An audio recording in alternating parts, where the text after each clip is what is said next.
Hello and welcome to another Sky Fantasy Football Game Week preview. This week we're looking ahead to the second half of Game Week 17 as we have some midweek games, and then we'll also take a look at Game Week 18 as well. So I do want to apologise because I do kind of have to rush this video a little bit. The graphics aren't up to as much standard as they usually are. This week has I've got a lot of uni deadlines and stuff this week, so I've had to kind of just throw everything together, but I should still have everything that I want to cover covered, so there shouldn't be any lacking quality in the actual video. But as usual, we are starting off with the average remaining transfers, and we haven't really dropped too much since last time I showed these. This is obviously from Friday, and we did have a lot of stuff going on over the weekend as well, so I imagine when we come back next week to look at this, they are going to be a lot lower again.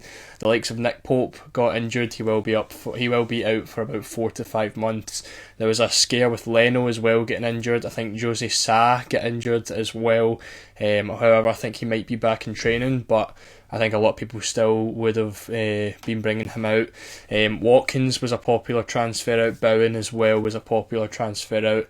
And I think they're just, especially with all these midweek games as well, I think there will be a lot of transfers made this week. I myself made 2 over the weekend, and I'm looking at possibly making another 1 or 2 while these midweek games are going on. So I definitely think the average remaining transfers will be a lot lower by the time Friday comes around. In terms of my rank though, you can see again just down below me, my first team did a lot better than my second team did. You can see with the weekly scores, my first team actually done really well. I ended up with 88 points over the week, and we are up to the top 10k now. I was really looking forward to it when the City and Spurs game was coming about. I think I had a massive rank gain. I think I was up to about 8.6k, and I still had Haaland to go. I still had Rodri to go as well.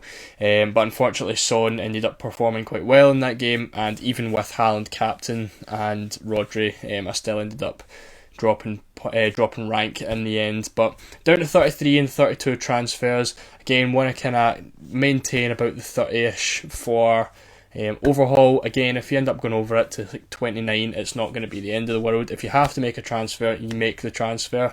Don't be like, oh, I've got to have 30 transfers. I'm staying to that, but again, we do still want to be trying to conserve as much as possible. So looking ahead to the popular transfers over the past week, we do have Alexander Isak as the highest transfer in. I think he is still a bit of a differential. You can see with the percentages, he hasn't really been transferred in too much. But in terms of the week, he is still the highest transferred player in, closely followed by Bukayo Saka. Now, he is someone that I'm going to speak about later, about possibly transferring out, maybe for someone like Son, but again, I'll look at that when we go into the transfers. And Buemo as well, another popular transfer. I don't know how many of those people would have maybe captained him on Saturday. Obviously, they played against Luton, and he did seem like a pretty decent differential captain. I think he ended up blanking though, which is quite unfortunate, but I think long term, up until the overhaul, and Buemo should be quite decent. Then we have Saliba, and we have Anthony Gordon as well, who you don't really see much at all in Sky. He is only 7.8 million, but he is the 5th highest transferred in player. I guess Gordon's probably one of those ones that covers off Isak if you don't have the cash and you're still looking for Liverpool cover. I think there was something as well that Wilson was back in training. I don't know how reliable that source was. Hopefully he's not, because I brought Isak in my second team and was hoping that he would be good up until the overhaul. But if Wilson's back, then it does put the same spanner into the works that we've had all season with the Newcastle strikers. In terms of transfers out, again, I did mention Ollie Watkins was quite popular. He is the number 1 transfer out this week, followed by Alisson, who obviously got injured as well. I think he's due back in 2 games or something though. I think you've literally got like another week or 2 of him being out, and then he's back in. I think at the time, definitely was a transfer out because he is missing about 3 games, but if you've still got him and you're keeping him maybe through tomorrow, maybe just look at keeping him if you are low on transfers. But there is a couple of decent options. However, half of them did get injured over the weekend, so we'll have to take another look at that. Jared Bowen obviously started actually over the weekend. This is why you wait on the lineups, because taking him out and then starting, if he would have scored, it would have been very bad for people that took him out. Nick Pope, of course, injured, and Lewis Dunk has one game left, one game left of suspension, and then he's back. But obviously is also on 4 yellow cards, so he does look like he will be missing a couple up until the overhaul.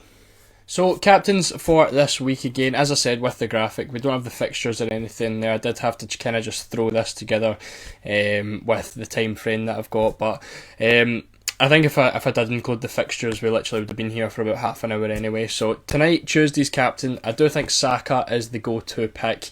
I think Saliba actually looks like the more popular pick going off Twitter polls and stuff, but I think it does obviously look likely that Arsenal will keep a clean sheet tonight. But if we're talking Luton away from home, there's no reason for me why I don't think Saka should not get a goal in that game.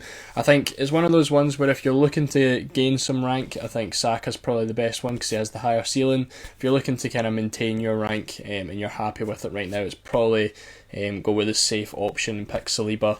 Saliba's probably guaranteed the 10 points. He should get passing tonight and he should get a clean sheet as well.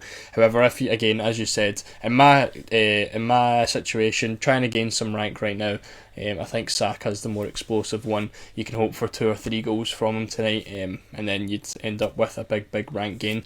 I've got Hwang in behind him as a differential pick. They obviously are playing against Burnley, I think it is tonight, and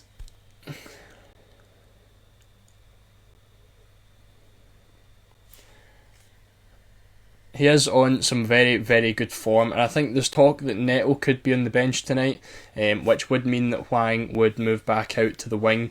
But of course, he is on some very good form. I think if you don't own Saliba right now, if you don't own Saka right now, I think Hwang definitely is a decent option, and I think those who brought him in for that single game day against Fulham last week, it's went well so far. I think Cunha owners have had the best of it with another goal against Arsenal at the weekend, so I think Hwang or Cunha definitely could be a good pick tonight if you don't want to pick any of the Arsenal guys. In terms of Wednesday's captain, Salah being the obvious choice against Sheffield United away from home, but I do think you could go for Watkins. They are playing against City, and on a normal day you probably would just avoid that, but City don't have Rodri after he picked up another booking, which is his 5th booking of the season, and he's now suspended for this game. And we did see at the start of the season how much City struggled without Rodri. I don't think they won a game when he wasn't there, so I definitely think you could probably throw a wee differential in there if you are really looking to take some risks. I think Watkins could be a good pick, and he could definitely score against City, especially because it's a home game as well. Villa do have a very good home record. In terms of Thursday, I went for Son playing against West Ham at home. Again, probably is the best option. And again, like I said, possibly bringing in or taking out Saka, going for Son if you don't have him already. But I do think Isak in the back. An away game against Everton could be a good pick, but Everton are in some decent form right now, so I wouldn't be surprised if we ended up seeing a shock result and Everton maybe get a draw or even a win against Newcastle. But again, I do think going for even Romero, probably time to bring him back this week. Romero against West Ham, but I think Son is definitely the best option there. Moving on to game week 18, we do have Saturday and Sunday's games. Typical captains Salah and Haaland. Salah playing against Crystal Palace. It's the early kick-off against Crystal Palace away from home. Do think it could be quite a difficult fixture. I did mention this in one of the Q&As, I believe it was. I do think Gross could actually be considered as the best captain for this day.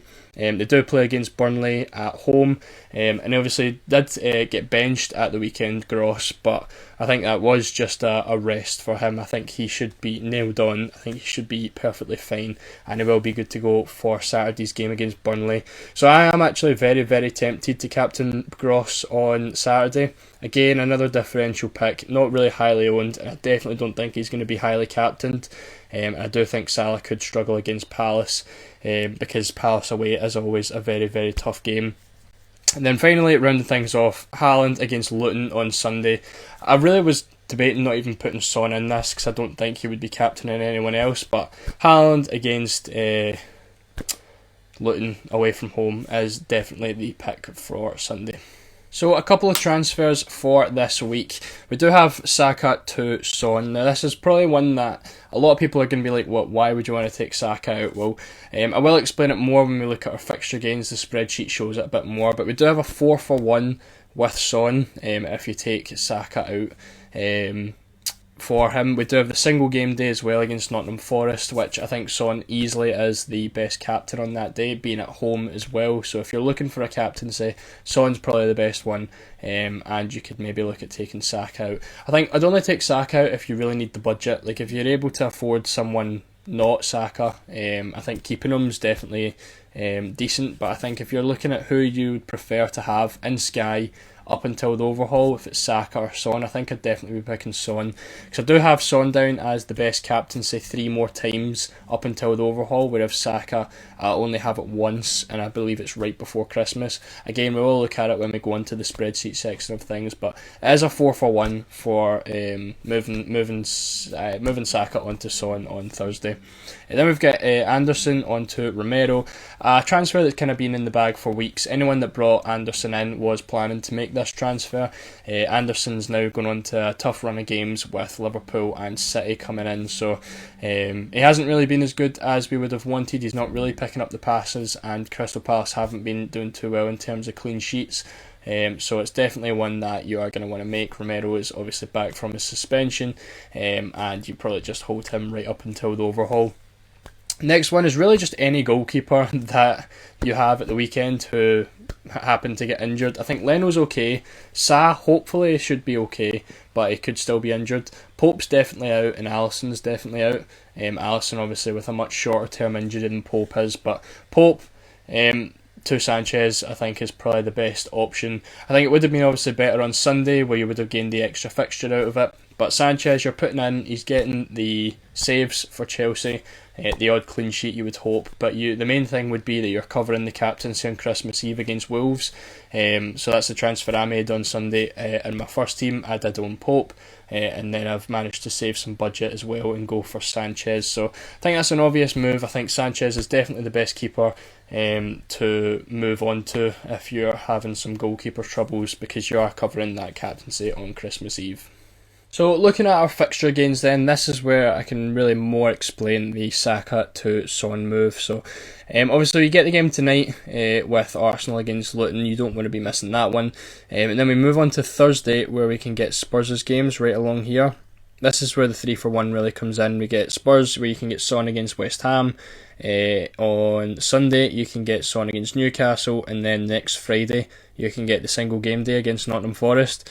And in that time Saka only has the game against Aston Villa on Saturday, and then you have to wait till next Sunday before he next plays. So you are really getting a 3-for-1, but a 4-for-1 if you include the captaincy for Son and Saka.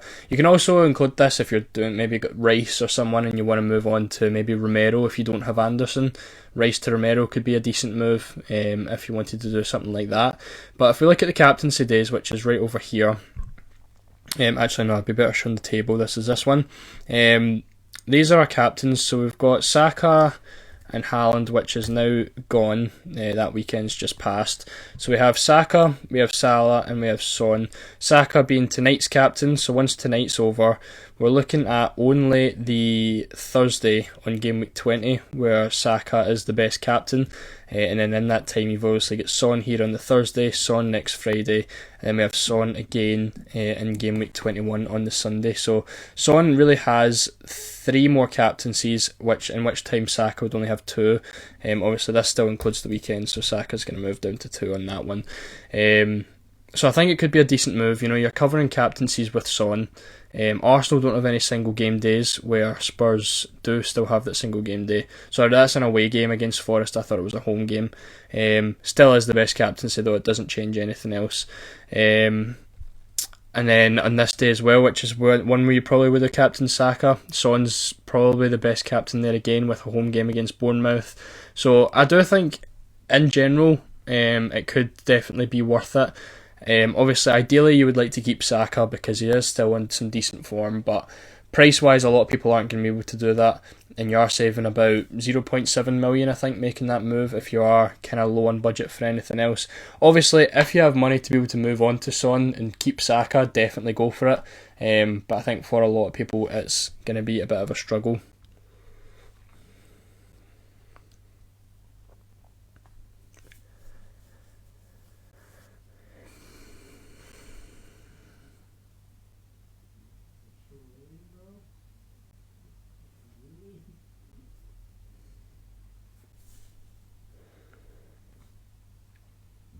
In terms of other moves, I don't really think there's too much else to go. Obviously, Wolves have a lot less fixtures than some teams over the next few weeks as well.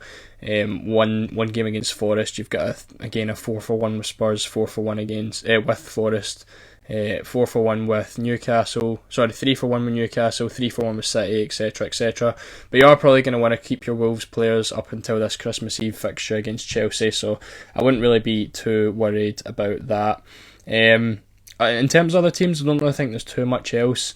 Maybe Thursday, there could be a couple 3-for-1s. Who's playing on Thursday? Everton, Newcastle. I suppose Newcastle could have a couple over other teams. Newcastle with 3-for-1, Everton, Spurs and Fulham over Arsenal, over Villa, over Brentford, Brighton, Liverpool as well, Man United, and then obviously Wolves, which we just spoke about. So if there's any Newcastle players you're maybe looking to get in, Thursday is definitely looking like a decent time to do that as well. But again, other than that, I wouldn't really be making too many transfers. Obviously we are into December now with only a couple of weeks to go until the overhaul, so I think conserving transfers definitely the main focus instead of kind of going for these 3-for-1s. But if you've got any fires in your team you need to put out, Newcastle looks good to move on to Thursday. Obviously Son, Romero, kind of guys you want to get back in on Thursday as well. Other than that, I don't really think there's too many transfers that need to be made this week, so let's jump into my team.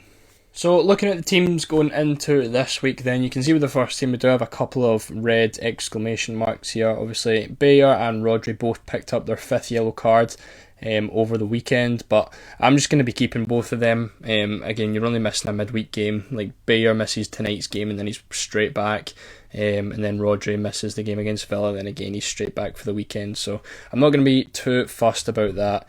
If anything, it's probably better that they've got these cards now, so that I just have them back for the weekend and it's as if it never really happened. Tsimikas is expected to be benched from a couple of sources this week against Sheffield, so let's hope that doesn't happen. But looking at some transfers, obviously had Pope, who's now Sanchez for that single game day. Then Dunk, obviously I wanted to get out and I moved him on to Tsimikas.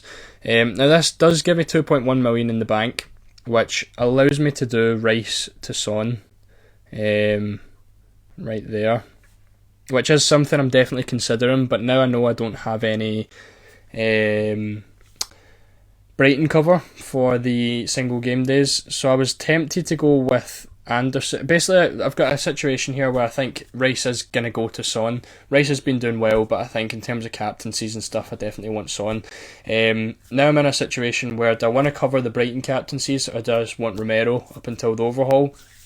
Obviously, as I was saying in the Q&A last week, I do have three days where I think Gross could be the best captaincy.